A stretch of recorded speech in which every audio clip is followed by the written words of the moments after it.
लातूर भाजपचे शहराध्यक्ष म्हणजे बाल गणेश मंडळाचे अध्यक्ष म्हणून सेनेत आलो. गणेश गोमचाळे यांची प्रतिक्रिया. गेल्या काही दिवसापूर्वी लातूरच्या राजकारणात राजकीय भूकंप झाल्याचं चित्र पाहायला मिळालं. भाजपमधील दिग्गज युवा अध्यक्ष गणेश गोमचाळे यांच्यासह ठाकरे गटाचे संतोष सोमवंशी, माजी आमदार विनायकराव पाटील, एकनाथ शिंदे यांच्या उपस्थितीत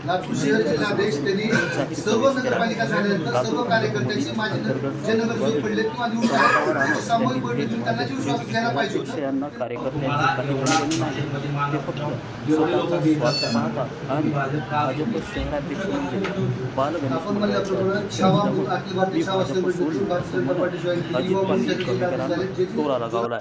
तर जनतेची कामं करण्यासाठी एकनाथ शिंदे यांच्या कार्यावर भरोसा ठेवून आम्ही शिंदेच्या शिवसेनेत प्रवेश केल्याचं संतोष सोमवंशी आणि विनायकराव पाटील यांनी यावेळी सांगितलंय. नितीन बनसोडे, एकमत डिजिटल, लातूर. आता एकंदरीत जर आता काम करत असताना पूर्वीपासून आमचा जो स्वभाव आहे की आम्हाला कामच करावं लागतं. काम करत असताना कामापेक्षा अडचणी जास्त वाढत असते. भारतीय जनता पक्षात असेल किंवा आता आम्ही दोन्ही राष्ट्रवादी एकत्रित आल्याच्या नंतर तिथं भांडत बसल्यापेक्षा काहीतरी वेगळा विचार घेऊन या ठिकाणी आपण लोकांचे कामं केले पाहिजेत. आणि मग वेगळा विचार करत असताना शिंदे साहेबांचा पर्याय हे आज महाराष्ट्रामध्ये अत्यंत चांगला पर्याय आहे.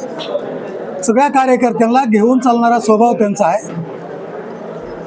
मुंबईमध्ये अंदाजे किती लोकांनी प्रवेश केला आणि या पुढच्या काळामध्ये तुमचं काय नेमकं पक्ष वाढवण्यासाठीचं काय आहे? मुंबईमध्ये आम्ही जवळपास 350-400 लोक असतील त्या ठिकाणी प्रवेश करत असताना. भविष्यामध्ये शिंदे साहेबांचा कार्यक्रम या ठिकाणी घेऊन 25,000 लोकांचा प्रवेश त्या कार्यक्रमामध्ये शिंदे साहेबांच्या उपस्थितीमध्ये आपण या ठिकाणी करणार आहे. पूर्वीपासून जर पाहिलं तर लातूर जिल्ह्यामध्ये शिवसेना हा जो पक्ष आहे तो प्रादेशिक असेल किंवा अर्थाचा असेल, एक मॅनेज पक्ष म्हणून या पक्षाची ओळख आहे. प्रत्येक निवडणुकीत मॅनेज व्हायचं, उमेदवार मॅनेज व्हायचे. ह्या पक्षांची पद्धत आतापर्यंत चालली आहे. ती मोडी साधण्यासाठी काय वेगळे प्रयत्न असतात? नाही, आता आपण महाराष्ट्रात जर चित्र पाहिलं तर नंबर 2चा पक्ष हे शिंदे सेनाच आहे. आज महापालिका असेल, जिल्हा परिषद असतील, नगरपालिका असतील, यामध्ये लातूर जिल्ह्यामध्ये आता त्यासाठी तर आम्ही प्रवेश केला.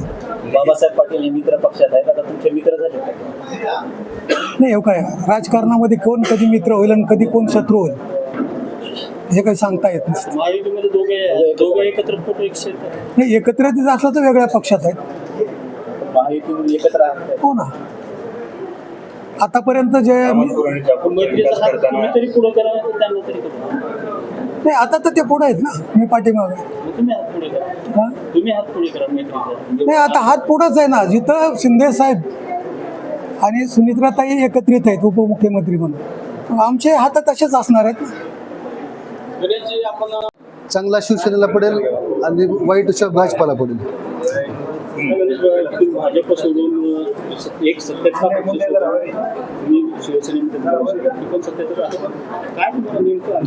मी मुळात एक गोष्ट क्लिअर करू इच्छितो. मग भारतीय जनता पार्टी वाईट किंवा त्याच्यामध्ये काय घडलं ह्या विषय नाही. तिथल्या गटबाजी, लातूर शहराअंतर्गत जी गटबाजी, ते आज लातूरचे नेते, जिल्हाध्यक्ष असतील किंवा इथले सोकाल विधानसभेचे नेते असतील, ते संभाजी भाईला कॅपेबल नाही म्हणतात, कधी अभिमन्यू पवार जीवर आरोप करतात. सगळ्या नेत्यावर ज्यांनी लातूरमध्ये BJP रुजवली, जिल्हा परिषद आणली असेल, पंचायत समिती, महानगरपालिका, ते तशा नेत्याला सुद्धा नाव ठेवतात. मग इथल्या अंतर्गत गटबाजीमुळे, मग ते जिल्हाध्यक्ष असतील किंवा चाकूरकर असतील, यांच्या गटबाजीमुळे सर्वसामान्य मिडल क्लास कार्यकर्त्याची जी हॅरेसमेंट होली, ते नगरपालिका आम्ही भोगले त्याचे परिणाम. त्यामुळे मी शिंदे साहेबांचा शिंदे सेना हे योग्य पर्याय समजून या ठिकाणी प्रवेश केलेला आहे.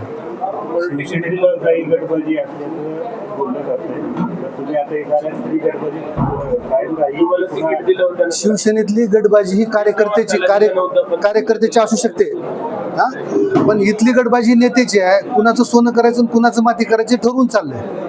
त्यामुळे निश्चित माझा विचार करून 2 महिने आणि काय झालं, विश्वासात घ्यायला जेव्हा एखादे इथली लातूरची कार्यकर्ते कमी पडत असेल तर मला वाटतं की त्यांना जर कार्यकर्त्याची गरज नसेल तर मी स्वाभिमानानं बाहेर गेलं कधी चांगलं. म्हणजे मला भाजपच्या जिल्हाध्यक्षांनी वगैरे सपोर्ट केलेलं नाही असं त्यांचे सपोर्ट करण्याची पात्रताच नव्हती. ते बाल गणेश मंडळ चालवितात, त्यामुळे भाजपा जिल्हाध्यक्षाचा विषय नाही. पण ते चांगलं सुद्धा करू शकले नाहीत कोणाचं. शहरात शिवसेना वाढण्यासाठी शिवसेनेची परिस्थिती तुम्हाला शहरात तर माहिती बरोबर इतिहास पण माहीत आहे शिवसेना तो इतिहास पुसून काढण्यासाठी काय आपण कोणत्या शिवसेनेबाबत बोलतात मी स्पष्ट सांगतो. याआधी जी जुनी शिवसेना होती आणि आता जी एकनाथ साहेबांची शिवसेना आहे त्यामध्ये बराचसा फरक आहे. एकनाथ शिंदे साहेब हे शिवसैनिकाला ताकद देतात, त्यांच्या मागे सपोर्ट करतात, इथं काय अडचणी ते पाहतात. हे आधी शिवसेनेमध्ये नव्हतं.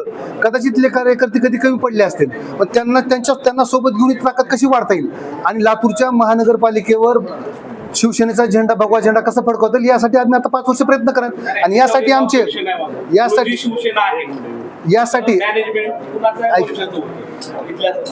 यासाठी आमचे आता नेते जे आलेत पाटील साहेब यांच्या निश्चित ताकदीमुळे, त्यांच्या अनुभवाचा फायदा घेऊन लातूर शहरामध्ये सुद्धा शिवसेना कशी वाढेल हे जुन्या शिवसैनिक जी इथल्या स्थानिकचे आजी माझी सगळे शिवसैनिक सोबत घेऊन एकत्र काम करणार आहेत. शिव्या घालत होता त्याच पक्षामध्ये आज प्रवेश केलेला आहे. काय नेमकं त्या पक्षामध्ये इथं काय तुम्हाला आम्हीच दाखवण्यात आलं? नाही, मी कुठल्याच पक्षाला कधीच शिव्या दिल्या नाही, तुम्हाला माहितीच तो सांगतो. मी पूर्वी पण शिवसैनिक म्हणून काम केलंय. शिवसेनेचा धनुष्यबाणच माझ्या गळ्यात पूर्वी होता. आता पण मी शिवसेनेचा धनुष्यबाण घेतला. मी असा काही लय बदल केला नाही की मी धनुष्यबाण किंवा शिवसेना बाळासाहेबाचे विचार सोडून मी प्रवेश केला नाही. बाळासाहेबाच्याच शिवसेनेत मी प्रवेश केलो. दोन्ही बाणात फरक आहे ना? मी पूर्वी जिल्हा प्रमुख झाल्यावर धनुष्यबाणच होता. आता धनुष्यबाणाचा एवढं मशालीचं धग सहन नाही घेतली. धग सहन म्हणून नाही, मशालच पेटणं गेल्यावर का करावं.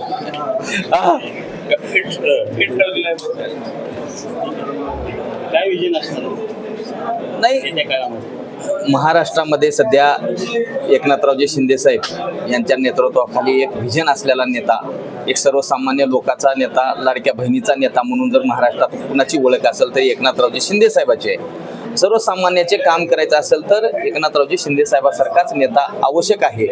आम्हाला आमच्या भागातील विकास जर करायचा असेल तर शिंदे साहेबाची गरज आहे, सत्तेची गरज आहे. त्या हेतून आम्ही सर्वसामान्य लोकांच्या कामाला सर्वसामान्यातल्या नेता सोबत राहायचं. आणि मला महाराष्ट्राचा उपसभापती एकनाथरावजी शिंदे साहेबांनी केले. मला काय असं वेगळं विचार किंवा वेगळे संबंध नाहीत, तर पूर्वीच्या शिवसेनेने मी परत गेलो. बरं, तुम्हाला पक्ष प्रवेश आता तुम्ही जो केला याला उशीर झाला असं वाटत? उशीर झाला असं वाटत नाही, वाटतं उशीर झालं पण योग्य वेळी केलो असं बी वाटते ना.